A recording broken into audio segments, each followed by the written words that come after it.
Petite devinette, quel est le lien entre les États-Unis et la Belgique? Allez-y, cherchez le seum. Bon, ok, tout ça c'était gratuit, mais le lien dont je voulais parler, c'était évidemment Maurice. Tu pousses le bouchon un peu trop loin, Maurice. Alors non, pas ce Maurice-là, mais celui-ci, le célèbre auteur de bande dessinée et créateur de Lucky Luke. Lucky Luke, c'est le cow-boy solitaire, l'homme qui tire plus vite que son ombre. Et là, vous voyez où je veux en venir. Lucky Luke, c'est le Far West, c'est le monde des cow-boys, l'Ouest américain. D'un certain côté, c'est un peu une part de l'histoire américaine. Le voici le lien. Coïncidence? Je ne crois pas. Alors c'est parti pour replonger 200 ans en arrière, dans le monde des chasseurs d'or, des cow-boys et des indiens. Bienvenue dans l'Ouest américain, pour regarder Far West, épisode 1.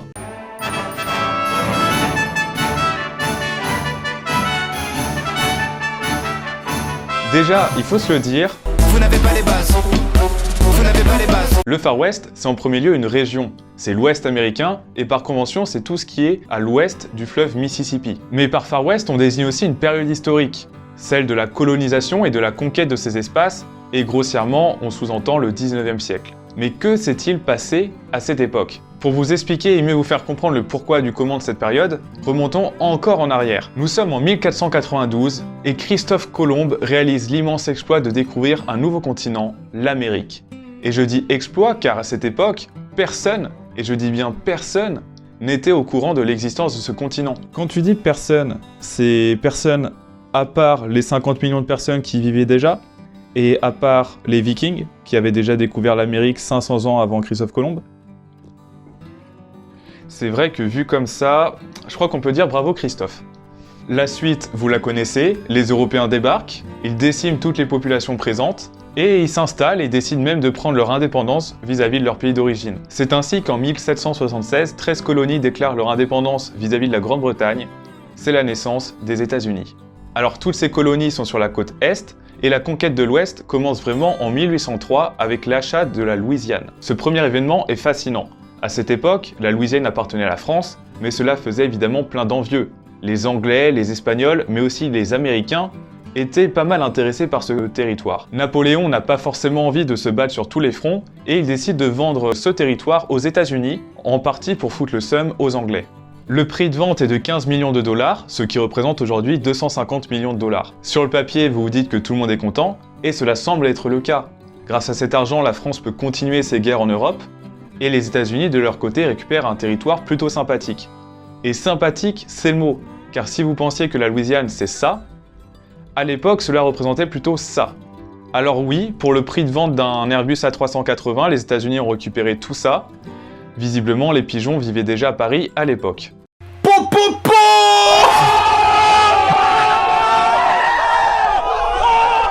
Mais que faire avec un si grand territoire? Évidemment, l'explorer. Le grand projet de Jefferson, président des États-Unis à cette époque, est d'envoyer une expédition vers l'ouest afin d'y trouver des mammouths. Alors oui, cette anecdote est vraie, mais plus sérieusement, l'intérêt est surtout commercial, c'est-à-dire de trouver une voie vers le Pacifique, et scientifique, explorer la faune, la flore et les peuples qui y vivent à l'ouest. En 1804, l'expédition Lewis et Clark est alors lancée, et 2 ans plus tard, l'expédition arrivera enfin à atteindre les côtes du Pacifique. Alors il me faudrait une vidéo entière pour vous parler de cette expédition tellement elle est incroyable. Durant leur voyage, ils ont été attaqués par des ours, ils ont dû traverser des rapides, ils ont été aidés par une indienne du nom de Sacagawea. Enfin bref, c'est une expédition bien plus impressionnante que ce que fait Mike Horn.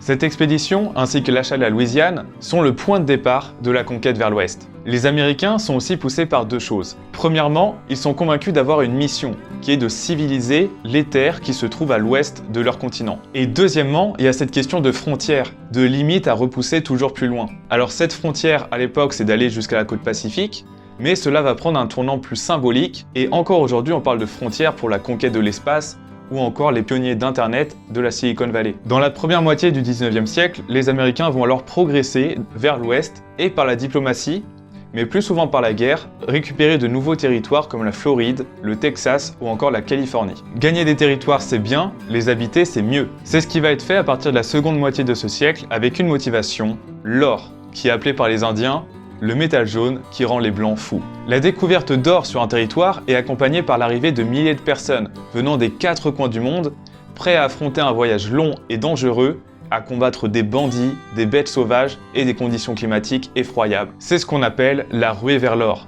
Et la plus importante a eu lieu en Californie à la fin des années 1840. Cette motivation et ces ruées vers l'or sont encouragées par le gouvernement avec des lois d'aide à la propriété et aussi avec le développement du chemin de fer dans les années 1860. L'Ouest se peuple massivement, des villes sortent de terre et la vie s'organise dans ces territoires. Tout semble rouler comme sur des roulettes, mais il ne faut pas oublier que des gens habitaient sur ces territoires. En effet, au début des années 1800, environ 1 million d'Amérindiens peuplent l'Ouest américain. Ils seront vite décimés par la guerre, l'alcool, la maladie, affamés par la disparition des bisons.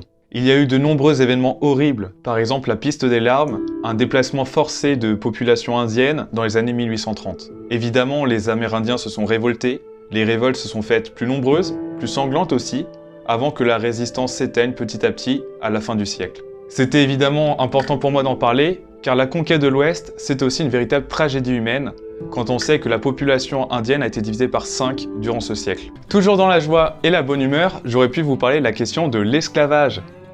En effet, à son élection, Lincoln voulait interdire l'esclavage dans les nouveaux territoires de l'Ouest américain, et ça a été un des éléments déclencheurs de la guerre de sécession.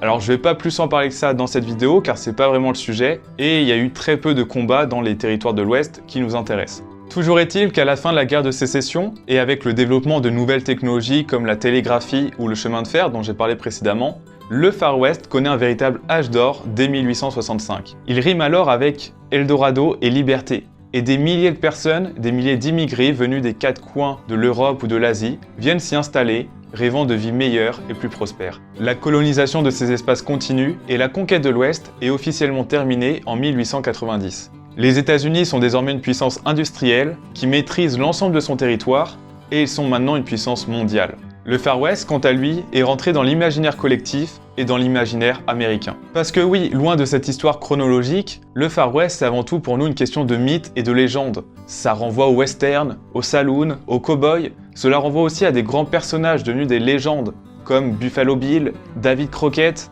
ou Billy the Kid. Et toutes ces histoires, nous les verrons dans un prochain épisode de Far West. C'était Lucho, j'espère que la vidéo vous a plu, on se retrouve très vite, à bientôt.